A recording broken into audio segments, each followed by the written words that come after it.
अस्सलामुअलैकुम दोस्तों, ये 17 प्रो है लेकिन इसके अंदर कुछ नहीं है। इसके अंदर जान डालनी है। इसकी जान कहाँ पे है वो मैं आपको दिखाता हूँ। ये देख सकते हैं आईफोन XR है जो कि कन्वर्ट करना है आईफोन 17 प्रो में, और हाउसिंग हमने मंगवा लिया है। आज इसका टेस्ट करते हैं, तर्जबा करते हैं कैसा रिजल्ट आता है। आपको अंदर भी दिखा देता हूँ, इसमें बैटरी मैसेज है लेकिन कोई बात नहीं, हम तो टेस्ट कर रहे हैं कैसी लुक आती है। तो देख सकते हैं आपने आईफोन XR है और 64 GB है। इसके अंदर सिर्फ बैटरी मैसेज है।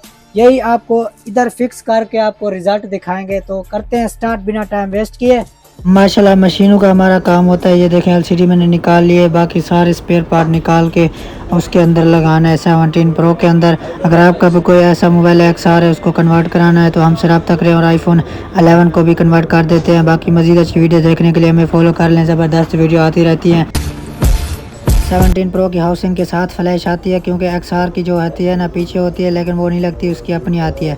तो नेक्स्ट पार्ट आएगा उसमें आपको फुल मोबाइल रेडी मिलेगा। तब तक के लिए फॉलो कर ले, मिलते हैं नेक्स्ट अच्छी वीडियो के साथ। अभी तक के लिए अल्लाह हाफिज़।